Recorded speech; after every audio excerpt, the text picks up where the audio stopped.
Hello बच्चा party, welcome to वेदनम academy. बच्चों, इससे पहले हम न्यूटन्स लॉज ऑफ मोशन में पुल्ली कांस्टेंट तक के क्वेश्चंस कर चुके हैं। बेसिक कुछ क्वेश्चंस अभी करेंगे, हम थोड़ा कॉन्सेप्ट और क्लियर करेंगे। फिर हम आगे बढ़ेंगे wedge constant, wedge pulley constant, फिर बाकी फ्रिक्शन की तरफ मूव करेंगे हम। तो अभी कुछ क्वेश्चंस करने हैं हमें पुल्ली कांस्टेंट के। इसके पहले अगर आप पुल्ली कांस्टेंट का जो बेसिक वीडियो लेक्चर था, अगर वो नहीं देखे तो इसके पहले जस्ट पहले वाला वीडियो लेक्चर होगा पुल्ली कांस्टेंट का, वो आप देख सकते हैं। फिर वहाँ से जो बेसिक क्वेश्चंस थे उसको थोड़ा सा एडवांस लेवल पे हमें करना है।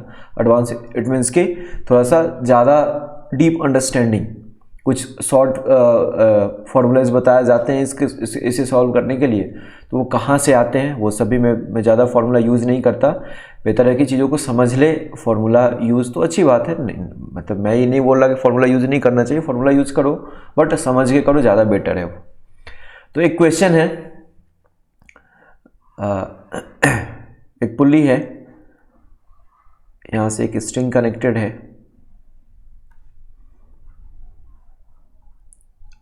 इसके साथ एक और पुल्ली यहाँ से कनेक्टेड है। पुल्ली कांस्टेंट में नॉर्मली हम लोग फिक्स्ड पुल्ली भी होता है, उसके क्वेश्चंस इजी होते हैं। मूवेबल पुल्ली भी इजी होता है, बस समझना होता है हमें अच्छे से। एक्सेलेरेशन का रिलेशन बिठाना होता है हमें अच्छे से। ओके, यहाँ पे ये ब्लॉक है, ब्लॉक का मास अगर हम बोल देते हैं ये m1 है, इस ब्लॉक का मास हम बोल देते हैं m2 है, ये ब्लॉक है m3।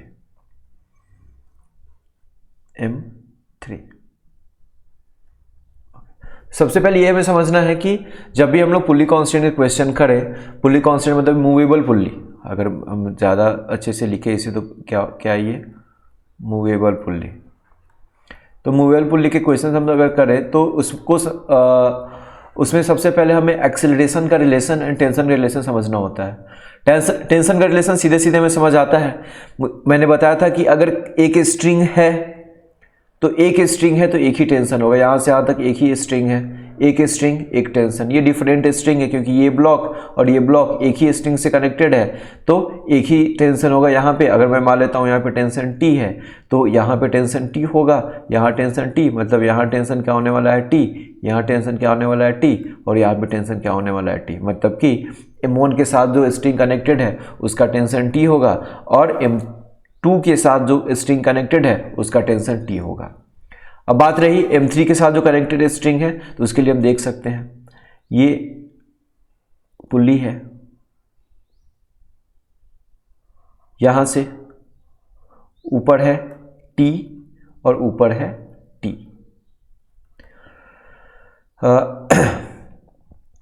नीचे मैं मान लेता हूं कोई टेंशन T डैश, मैं मान लेता हूं T डैश है।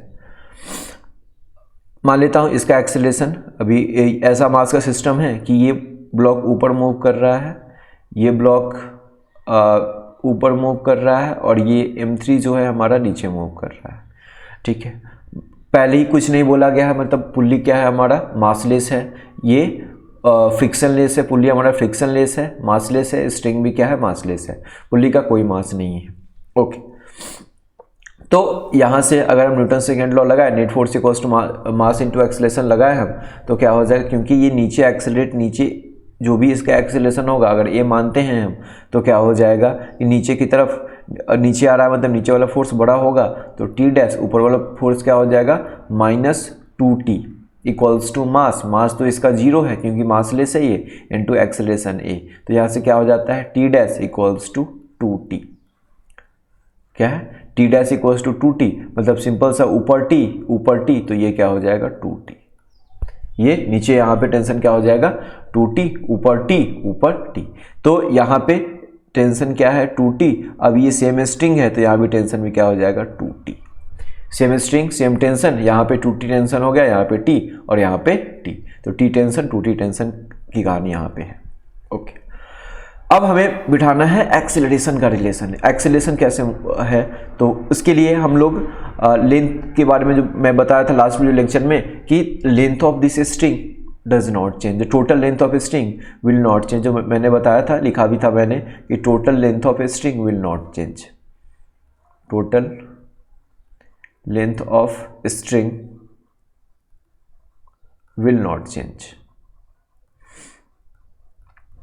Will not change.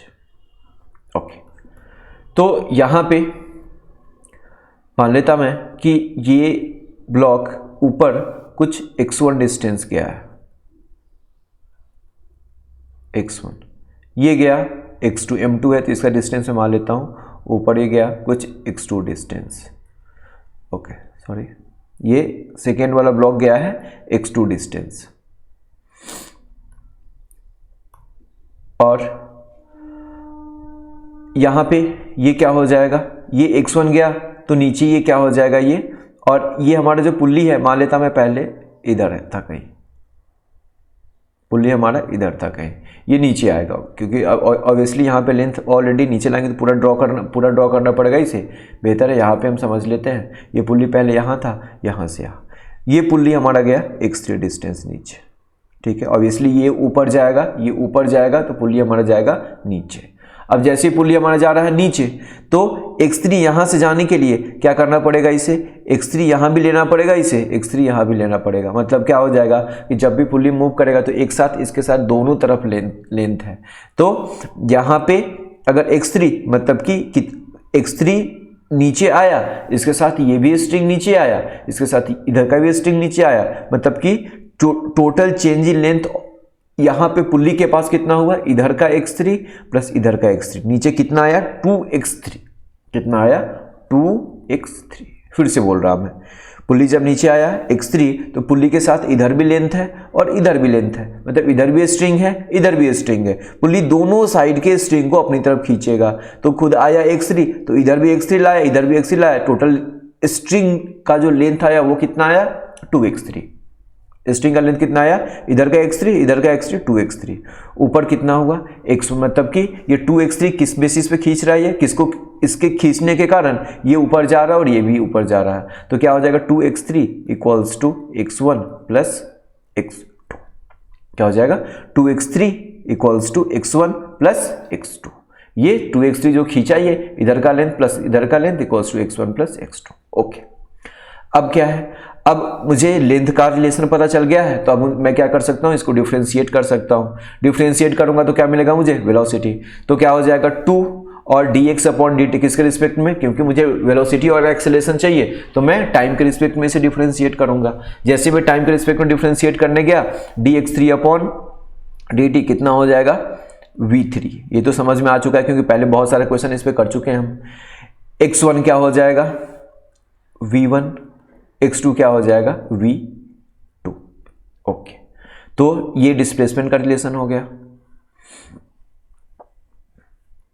ये वेलोसिटी का रिलेशन हो गया। अगर वेलोसिटी को डिफरेंशिएट करें तो क्या मिलेगा हमें, एक्सेलरेशन 2, इसको डिफरेंशिएट करें तो क्या मिलेगा a3 equals to a1 plus a2।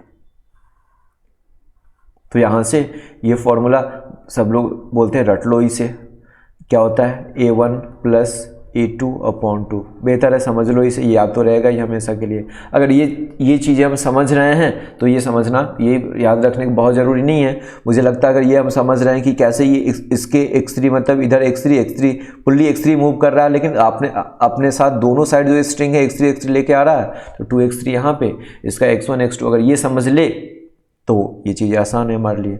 तो ये रिलेशन a1 प्लस a2 ये सब लोग बोलते हैं, इसे याद कर लो, याद करने से डायरेक्ट फॉर्मूले से क्वेश्चन बैठा दो, अच्छी बात है, अच्छी बात है, याद कर लेना चाहिए। इसके पहले जो हम लोग क्वेश्चन किए थे, एक जो क्वेश्चन था हमारा, मैं फिर से ड्रॉ करता हूँ। जैसे ऐसा कुछ क्वेश्चन था, एक ब्लॉक था, ये मूवेबल पुल्ली था और ये एंड फिक्स्ड था, ठीक। यहाँ पे एक ब्लॉक था, ये ब्लॉक मान लेते हैं मैं 10 kg है और ये ब्लॉक है 2 kg है, ठीक है। ये नीचे आएगा, ये ऊपर जाएगा। इसका जो रिलेशन हम बिठाए थे, तो टेंशन की जहाँ तक बात अभी मैंने बताया, टेंशन यहाँ पे क्या हो जाएगा, टेंशन T, यहाँ पे इधर से क्या हो जाएगा टेंशन T, नीचे 2t हो जाएगा, क्योंकि नेट फोर्स तो बराबर होना है 2t यहाँ पे, तो यहाँ पे 2t, मतलब यहाँ पे टेंशन t, यहाँ पे टेंशन t, यहाँ टेंशन t, यहाँ पे क्या हो जाएगा 2t। ये टेंशन 2t होने वाला है, यहाँ पे टेंशन t होने वाला है। तो बहुत सारे लोग बोलते हैं कि जहाँ पे 2t वहाँ पे एक्सेलरेशन है, अच्छी बात है, जहाँ पे टेंशन t वहाँ पे एक्सेलरेशन 2a, अच्छी बात है। इस तरह से हम याद कर सकते हैं। बस याद करने के लिए मैं मना नहीं कर रहा कि याद मत करो, याद करो, बट तरीके से समझ के कि हाँ ऐसा क्यों होता है वो हमेशा ध्यान होना चाहिए। तो क्या हो जाएगा ये 2t। अब ये 2t हो गया तो यहाँ से हम इसके एक्सेलरेशन का देख सकते हैं। देखो ये पुल्ली नीचे आएगा, ये पुल्ली नीचे आएगा। मान लिया मैं यहाँ पे था पहले, यहाँ से कितना डिस्टेंस लेके आया, ये x डिस्टेंस नीचे आया। अगर ये x आएगा तो इसके साथ x, और x मतलब क्या हो जाएगा, ये स्ट्रिंग का लेंथ कितना नीचे आएगा 2x, और 2x किस कहाँ से, क्योंकि पुल्ली तो x ही आएगा। पुल्ली के x आने के कारण यहाँ से ये ब्लॉक कितना आ रहा है, x नीचे आ रहा है, और इसके x नीचे आने के कारण कितना हुआ, इधर से x डिस्टेंस आया, इधर से x डिस्टेंस आया, टोटल डिस्टेंस कितना आया 2x, ऊपर से जाएगा, इधर जाएगा ये 2x डिस्टेंस। ठीक है, तो यहाँ पे क्या हो जाएगा, यहाँ पे इसका वेलोसिटी 2v हो जाएगा, इसका वेलोसिटी v हो जाएगा, इसका एक्सेलरेशन 2a हो जाएगा, इसका एक्सेलरेशन a हो जाएगा। तो यहाँ से ये जो रिलेशन हमारा आया अभी, ये इसको जनरल फार्मूला बोलते हैं, a3 = a1 + a2/2। देखो ज़रा, यहाँ से भी डायरेक्ट भी हम कर सकते थे, अगर ये फार्मूला में ध्यान है, दोनों तरीके से कर सकते हैं हम। वेट, हाँ, क्या था फार्मूला हमारा, a3 = a1 + a2/2। Okay, a3 इसे बोलते हैं, मतलब पुल्ली का जो एक्सेलरेशन है, पुल्ली मतलब क्या, उसके साथ जो ब्लॉक है a1 + a2/2 बोलते हैं। तो ये जो एक्सेलरेशन ऑफ पुल्ली है ये क्या हो जाएगा, इसका एक्सेलरेशन हम ये बोलते हैं a प्लस ये एंड, इस एंड का एक्सेलरेशन हो रहा है, ये एक्सेलरेशन, ये एंड फिक्स्ड है तो इसका एक्सेलरेशन होगा नहीं, तो ये 0/2। तो क्या हो जाएगा, ये 2AP = a, या फिर सिंपल सा बोल सकते हैं AP = a/2। मतलब क्या हो जाएगा कि अगर यहाँ पे एक्सेलरेशन a है तो यहाँ क्या हो जाएगा a/2। सीधी सी बात हमें दिख भी रहा है। यहाँ से हम यहाँ से समझ ले या फिर यहाँ से समझ ले, फॉर्मूला याद करके समझ ले, दोनों तरीके से हम कर सकते हैं, कोई परेशानी नहीं है। तो इसके पहले जो क्वेश्चंस किए थे, जो रिलेशन हम लेके आए थे, वहाँ से जनरल फार्मूला इसका ये भी है, ये फार्मूला हम लोग याद रखेंगे तो डायरेक्ट क्या हो जाएगा, इसका acceleration = this and plus this and /2। ये एंड अभी फिक्स्ड है तो क्या हो जाए 0, तो AP = a/2। जितना AP का एक्सेलरेशन, पुल्ली का एक्सेलरेशन, उतना ये ब्लॉक का एक्सेलरेशन। तो यहाँ से सीधे भी वो आ सकता है। इसके बाद एक और नेक्स्ट क्वेश्चन इसी बेसिस पे करेंगे हम अभी।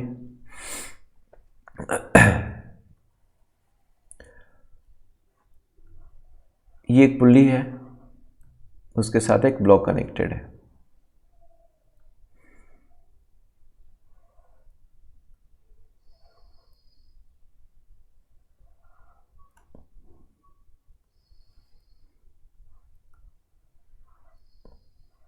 ये पुल्ली है, इसके साथ एक ब्लॉक कनेक्टेड है, और यहाँ पे एक ब्लॉक कनेक्टेड है। ओके, मान लेता मैं कि यहाँ से ये डिस्टेंस x1 गया, यहाँ से डिस्टेंस ये x2 जा रहा है। ये मास मैं m1 मान लेता हूँ, ये मास है m2 और ये मास है m3। ये मास m1 है, ये m2 है और ये m3, ये नीचे आ रहा है। ये क्योंकि यहाँ पे एक्सेलरेशन फ्रिक्शन है नहीं कहीं, तो कोई रोकने वाला नहीं है, तो ये दोनों सरफेस क्या हमारा स्मूथ है, पूरा स्मूथ है। ये एक स्ट्रिंग है, एक ही टेंशन होगा, टेंशन का रिलेशन है T, यहाँ भी टेंशन का रिलेशन है T। यहाँ क्या हो जाएगा, ये 2T, तो यहाँ क्या हो जाएगा 2T। क्या हो जाएगा, यहाँ पे टेंशन हो गया 2T। ठीक है, ये टेंशन 2T। अब मुझे रिलेशन बैठाना है किसका, इस पुल्ली का किसके साथ, इसके साथ, मतलब कि इस पुल्ली का मिल जाएगा तो इस ब्लॉक का भी मिल जाएगा। इस ब्लॉक का एक्सेलरेशन का रिलेशन ये m1 और m2 के साथ। तो क्या करेंगे, मान लिया मैं पहले ब्लॉक यहाँ पे था, पुल्ली यहाँ पे था, मान लेता हूँ ये यहाँ से x3 डिस्टेंस आया, कितना x3 डिस्टेंस यहाँ से आया। अभी x3 यहाँ से यहाँ आएगा तो इधर भी x3 लेके आएगा, इधर भी x3 लेके आएगा, तो x3 प्लस x3 कितना हो गया ये 2x3। और किस बेसिस पे लेके आ रहा है ये, कहाँ से डिस्टेंस, क्योंकि ये बढ़ेगा तो इधर घटना पड़ेगा, इसे total length of string will not change. इधर बढ़ा है तो इधर घटना पड़ेगा, तो 2x3 equals to x1 plus x2।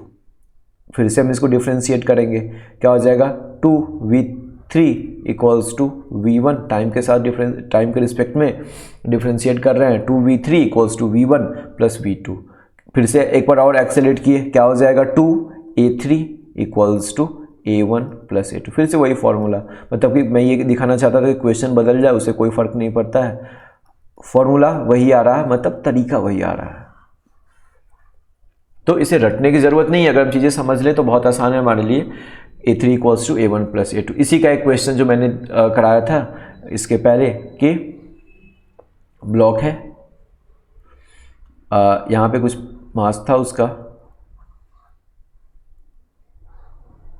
ये एंड से एक पुली कनेक्टेड है और दूसरा एंड फिक्स्ड था, यहाँ पे दूसरा एंड फिक्स्ड था यहाँ से, ठीक है। तो क्या बताया था मैं कि अगर मुझे इसका एक्सेलेरेशन फाइंड करना है तो acceleration of pulley equals to क्या हो जाएगा, this acceleration plus this acceleration upon 2। यहाँ पे तो फिक्स्ड है तो ये मूव नहीं करेगा, तो इसका a plus 0 upon 2, AP equals to कितना हो गया a upon 2। AP equals to कितना हो गया a अपॉन 2, मतलब कि अगर इसका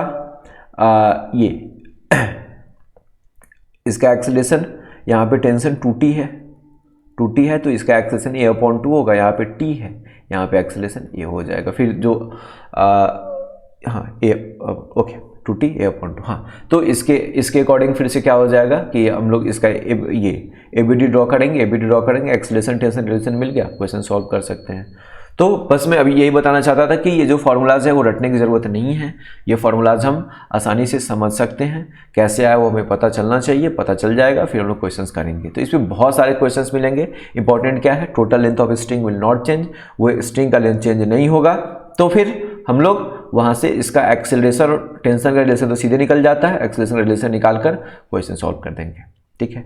नेक्स्ट वीडियो लेक्चर में मैं सूडो फोर्स पे 1-2 क्वेश्चन कराऊंगा और फिर हम लोग मूव करेंगे किसकी तरफ, सूडो फोर्स, और फिर वहीं से हम लोग चले जाएंगे वेज कॉन्स्टेंट। अभी जनरल कॉन्स्टेंट हुआ, पुल्ली कॉन्स्टेंट हुआ, मतलब मूवेबल पुल्ली, और अब जाएंगे हम लोग वेज कॉन्स्टेंट पे। ओके, मिलते हैं हम लोग नेक्स्ट वीडियो लेक्चर में। अभी के लिए थैंक यू सो मच।